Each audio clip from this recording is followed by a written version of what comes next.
इकडे माझं एक काम कर. बर सांग. मंडळात असलं तर लगेच करतो आणि तुझं असलं ना वैयक्तिक तर तुझं तू कर द्या. आता मी मंडळाचं काम करतोय का नाही, मग माझं काम ऐकणार नाही का मधुकर? नको एवढी लाडीगुडी लाव.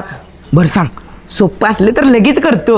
अरे सोपंच आहे. इथनं सरळ जा, डावीकडे वळायचं, तिथं तुला राधीची टपरी दिसेल. एक तंबाखूची पुडी चुन्याची डबी आणखी. हाय घाल तो जा. हे माझ्या माकडा, अरे आपण मंडळात आहे, वाईस तरी लाज वाटू दे माकडा. अरे त्याला नाही लाज. अजून गणपती बसलाय का? आणि हे बघ की माकड त्या राधीच्या दुकानात मरणाची उधारी करून ठेवल्या. ती मागील म्हणून कुणाला तरी धाडतात दरवेळी पुन्हा पुढे आणायला. ह्यो गेला म्हणजे ती उधारी मागील ना, आणि ह्याला तिच्याशी लगीन करायचं आहे म्हणे. हे तर पुन्हा घ्यायला पैसे नाहीत आणि ह्यो निघाला त्यांच्याकडे पोरगी मागायला. मला तर वाटतंय तिच्या बापा नाही त्याला हक्कालाच पाहिजे. माझी तर लय इच्छा आहे. थांब, गणपतीलाच नवस करतो.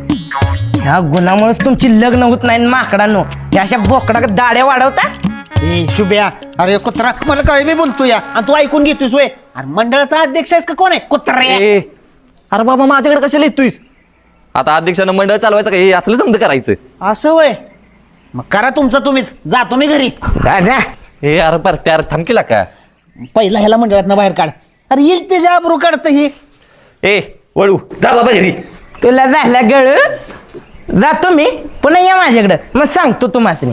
ए शुभ्या, जर तो गेला का नाही की मग आम्ही समधी जाणार बरं का. हो, आम्ही काहीच काम करणार नाही आणि आमच्यावरच्या सगळ्या पोरांनी सांगणार मंडळात कोणी जाऊ नका. ही शुभ्यांवर त्या लय बी करतो टाय.